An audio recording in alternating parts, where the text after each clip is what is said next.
Coming up, we've got a great show for you on American Black Journal. Our Black Church in Detroit series looks at the important role of the church in supporting the education of students. We're going to talk about how the faith-based community partners with schools to help fill some of the gaps and tackle issues like chronic absenteeism. It's a conversation you absolutely don't want to miss. So stay right there. American Black Journal starts right now. From Delta faucets to Behr paint, Masco Corporation is proud to deliver products that enhance the way consumers all over the world experience and enjoy their living spaces.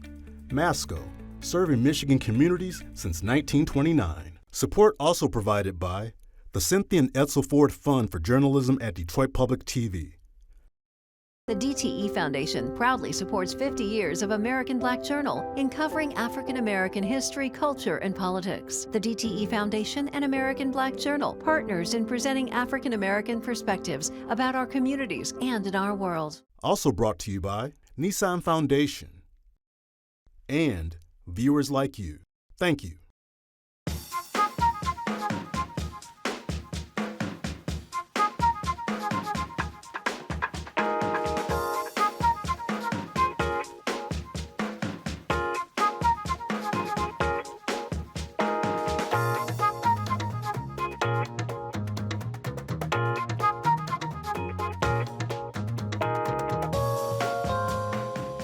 Welcome to American Black Journal. I'm your host, Stephen Henderson. Today, we're continuing our series on the Black Church in Detroit, which is produced in partnership with the Ecumenical Theological Seminary and the Charles H. Wright Museum of African American History. The church serves the community in many, many ways, including helping students get a good education. Reverend Larry Simmons of the Brightmoor Alliance is one of our Black Church in Detroit advisory panel members and a co-founder of Every School Day Counts Detroit. That is a coalition of community organizations and schools that works to improve student attendance. Detroit Public Television is proud to be a partner in these efforts.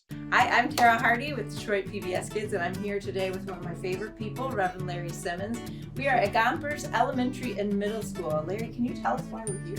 We're part of the Every School Day Counts Detroit. And today we have a partnership with Detroit Pistons, AAA, Kroger, and several other private sector partners to help bring the message to children that you gotta be at school every day. It's just a phenomenal effort to try and let the kids know that the whole village of Detroit is really behind them and lifting them to be present. 56% are missing 2 days of school a month, which will make them chronically absent by the end of the year. And that has enormously bad consequences for them going forward. In 5 years, our goal is to take chronic absence from 56% down to 15%, which would give us the lowest chronic absence rate of any large city in America. To learn more, go to everyschoolDayCounts.org. Now, Every School Day Counts is just one of many groups that work to address issues in education. Detroit Public Schools Community District has a faith-based initiative that matches churches with schools to provide support like tutoring and mentoring and clothing drives. The program also includes a faith-based council that meets with school leaders to exchange information and ideas. I spoke with DPSCD Assistant Superintendent Sharlonda Buckman, Reverend Carnel Richardson of New Prospect Baptist Church, and Reverend Larry Simmons of Baber Memorial AME Church about this important partnership. Sharlonda Buckman, Reverend Simmons, and Reverend Richardson, welcome to American Black Journal. Good to be here.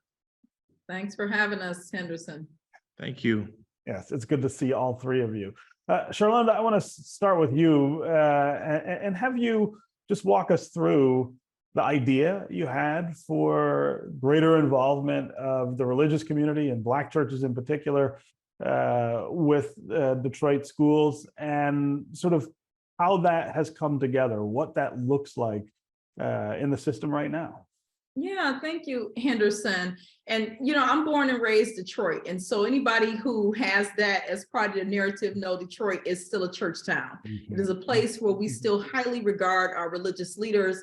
If you don't have anywhere else to go, you can go to the church. and they will take care of you. That's what I know just from a little girl growing up here. And so as this administration started, I think it's been over 5 years ago now, with Dr. Beatty, we were very intentional in our conversations and recognizing that our churches have always been champions for our schools. They've always been involved in some informal way, working on issues, the coalition leading up to us being able to secure a local school district with an elected board, including leaders like Reverend Simmons. They were always present. And so what we wanted to do was formalize those relationships. We wanted to make sure we had a council. That was the first thing that was representative of every religious order, where that was a platform that they had direct access to the superintendent. That was a first order of business. And then secondarily, we realized we don't have two sets of parents, we have one in the city. And so it was an opportunity for the pastors and bishops and all those folks to talk directly to Dr. Beatty about the things that they were seeing, some of the ideas that they had, and also be thought partners around how to solve some of the issues we were facing. At the same time, we had a number of schools who didn't have faith-based partners. And so the second part of that work was intentional to make sure every single relationship was formal. We have a simple MOU where the school sits down with the pastor of the church and they have a conversation first with the principal, talking about all the great things that's happening with the school, all the challenges and what they need help with.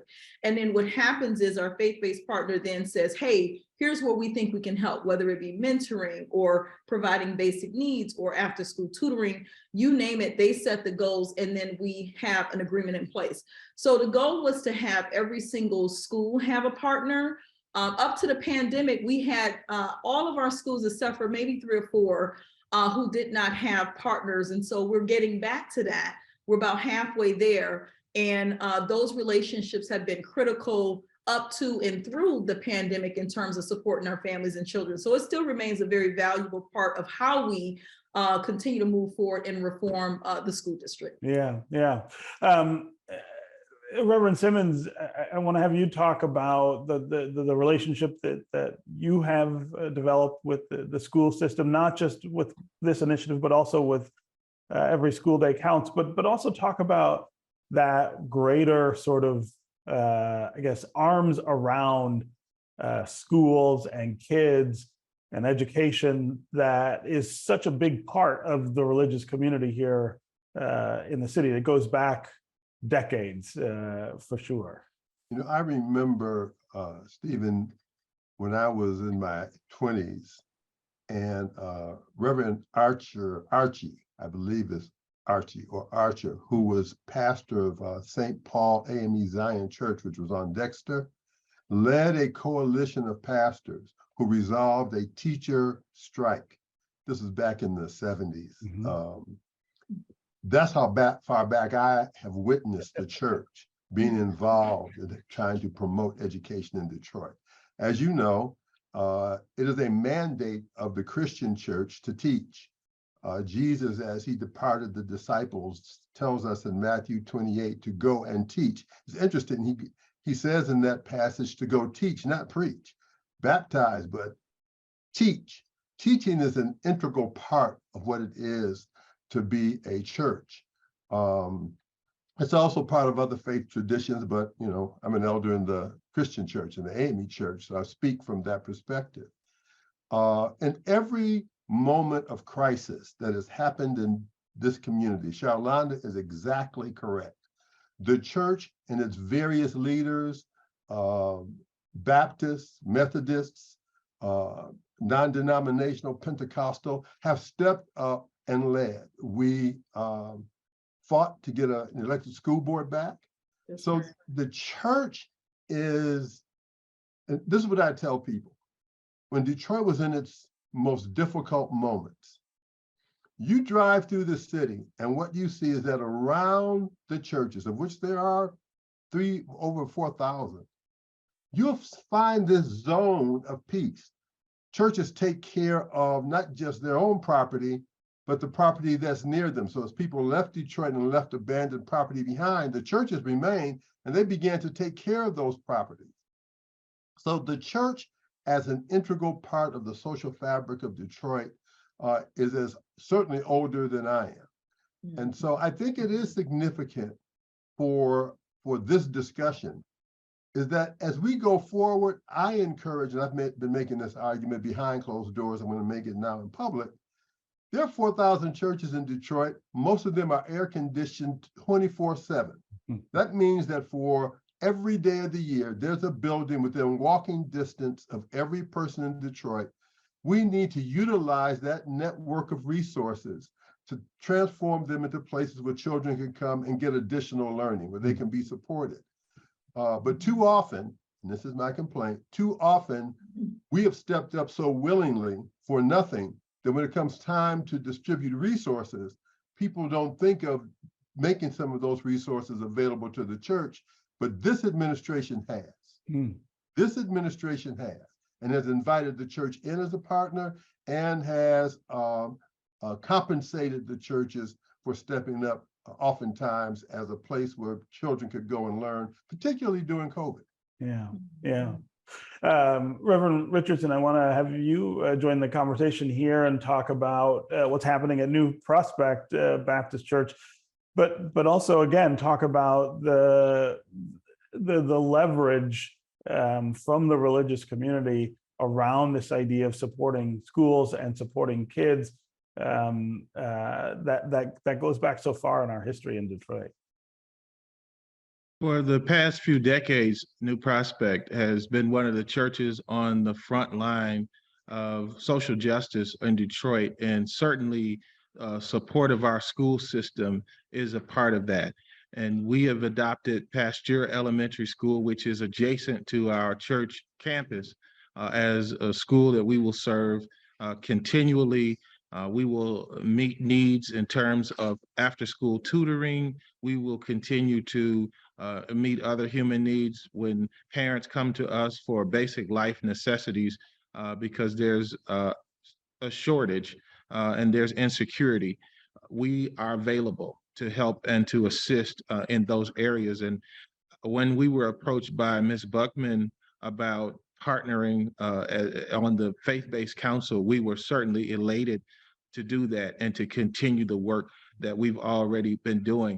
The God that we serve is a God of justice and a God of compassion. And certainly we want to live that out in our everyday experience and helping our children to be all that they can be. It fits into that whole social justice mandate that falls within the Christian life. And so we've witnessed children come to our after school program and grow and learn and develop and then go and soar as a result of their involvement. I remember a child a few years ago who had all Fs in school, and I refused to give up on him. My church leaders refused to give up on him. He actually won our spelling bee that we did in our after school program. Today, he's a senior in high school, and he's on the honor roll, and he hopefully will go on to college. And when I'm in the restaurants and in other spaces and places, I often run into his grandmother, who just comes to tears when she thinks about the opportunity that he got at the church. Wow. And so this is truly a partnership that must continue. And I'm asking other church leaders to get involved, to do what they can do as a part of this initiative. Get in touch with Ms. Buckman in her office because this is valuable work, and this is for our babies, for our children. Yeah. And Henderson, I want to jump in really quickly because one of the things that I want to elevate based on what Reverend Richardson just mentioned is just this whole idea of a continuity of love and support and safety for our children beyond the veil. That's what has happened over in Cody. That's what Reverend Simmons is referring to in terms of that extension. When our schools close, there's a place for them to go. And not only do they get the supports around tutoring and things like that that keep them out of trouble, they also get the mentorship. We also deepen relationships. Some of this is about connecting people to people. We've become so disparate in our communities at different points that people feel very isolated. And so this has been also about pulling families out of isolation into conversation and relationship with other organizations and entities that can support them beyond the school, because the needs sometimes are insurmountable. And so to be able to protect teaching and learning in the classroom, working in partnership with our churches has been the difference many times. Yeah. I mean, that point about how profound the needs are for our kids in this city, and the idea that we put so much on a school system that, that has them for 6 or 6.5 hours a day. There's no way you could expect that would meet those needs. I mean, you are always going to need other institutions, other individuals to step up and provide for the gaps. Reverend Simmons, I want to have you talk about Every School Day Counts, because that issue in particular, absenteeism, is a longstanding issue in the city, but especially during and after the pandemic, it's really given us fits. Well, this is a perfect segue, because what we believe with Every School Day Counts Detroit is that it does take a village to raise a child. And too often we've placed all the onus for absenteeism or chronic absence, which means you're absent 10% or more of time. We placed the onus, the burden of that, almost completely on the school. It's not a school problem. It's measured in school, but the problem starts out in the community. And so our view at Every School Day Counts Detroit is that we want to bring resources and make the awareness up and down the social ladder, that all of us have to weigh in, have to join in, have to do what churches are doing, have to do what the Detroit Pistons did a couple of weeks ago when they came and gave coats to every student in 5 schools and sent the ball players to speak to the kids about coming to school every day on time.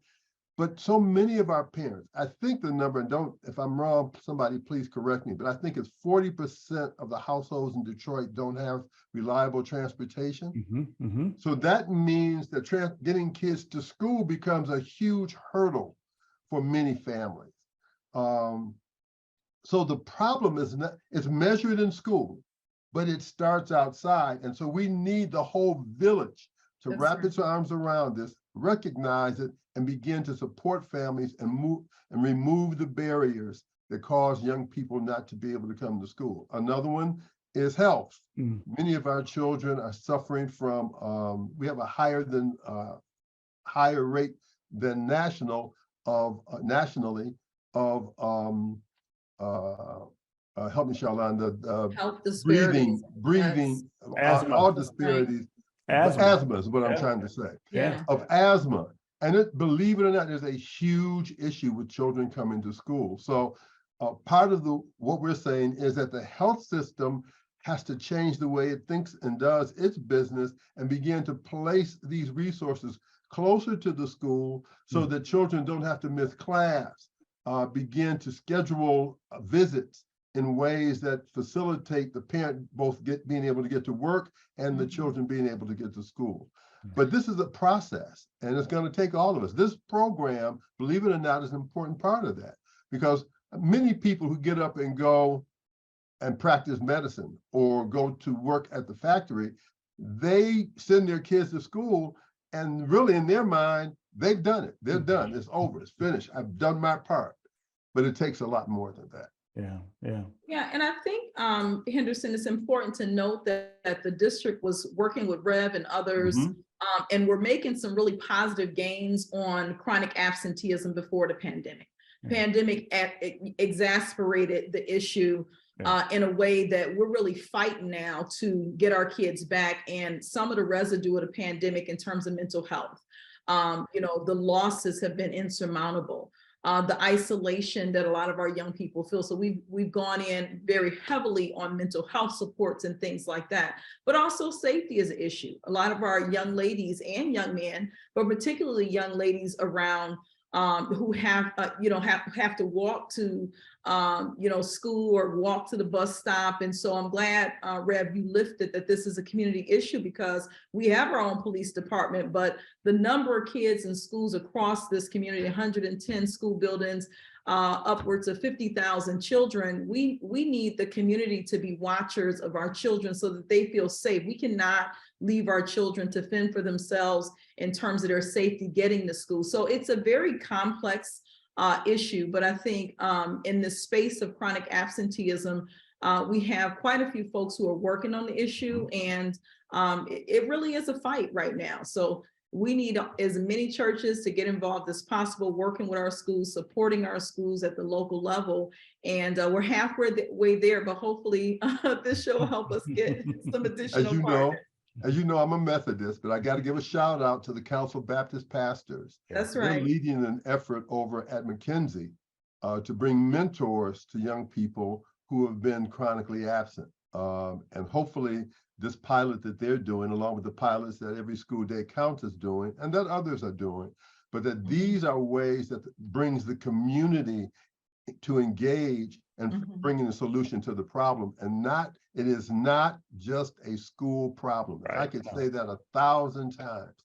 This is a community challenge. It's a village problem, and the village has got to solve it. Yeah. That's right. Yeah.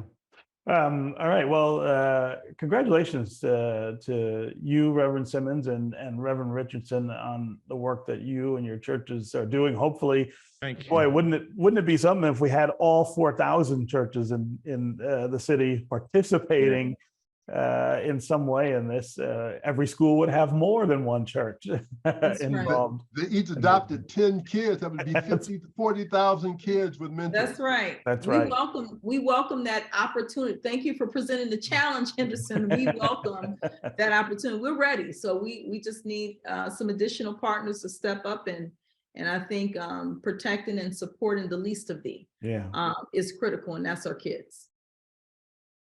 And finally today, another example of the Black Church's partnership with the community. The Church of the Messiah, led by our friend Pastor Barry Randolph, honored first responders for their heroic efforts putting out 2 major warehouse fires in sub-zero temperatures and keeping residents safe over the Christmas weekend. This is truly about a day of service, and we are here to honor our firefighters, homeland security, and some of our other officials. As a community person, as a citizen, we take the services that we get for the city for granted. We know that the work is important, but until you're there and you're up close and personal, you don't see just how important.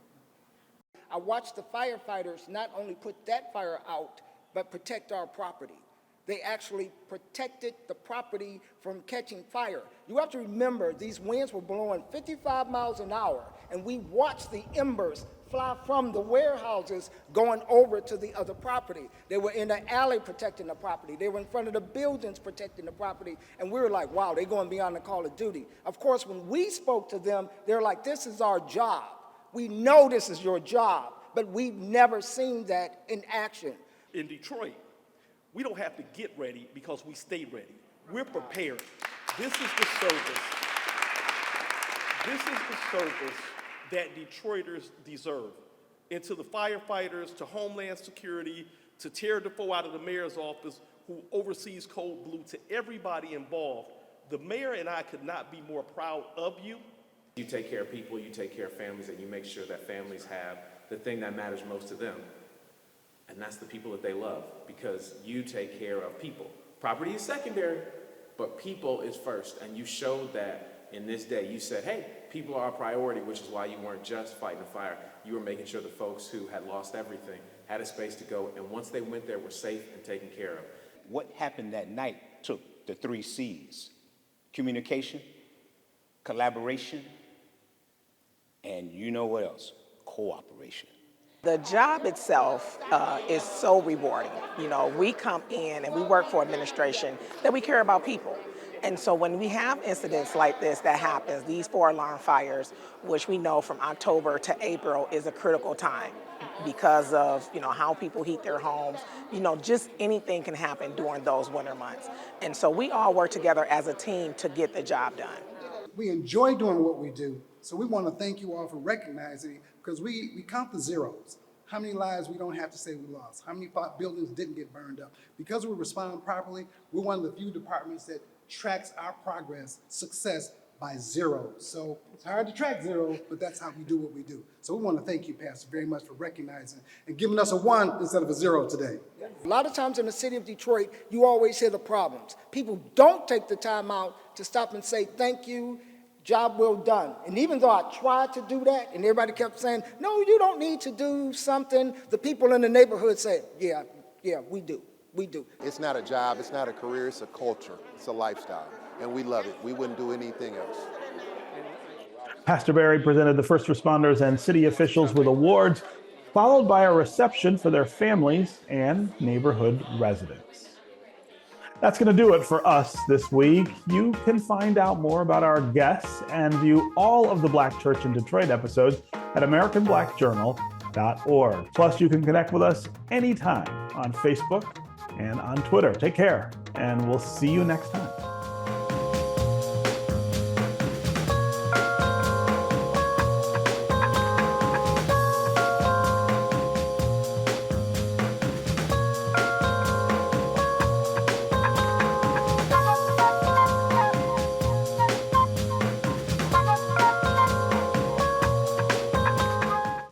From Delta Faucets to Behr Paint, Masco Corporation is proud to deliver products that enhance the way consumers all over the world experience and enjoy their living spaces. Masco, serving Michigan communities since 1929. Support also provided by the Cynthia and Edsel Ford Fund for Journalism at Detroit Public TV. The DTE Foundation proudly supports 50 years of American Black Journal in covering African American history, culture, and politics. The DTE Foundation and American Black Journal partners in presenting African American perspectives about our communities and in our world. Also brought to you by Nissan Foundation and viewers like you. Thank you.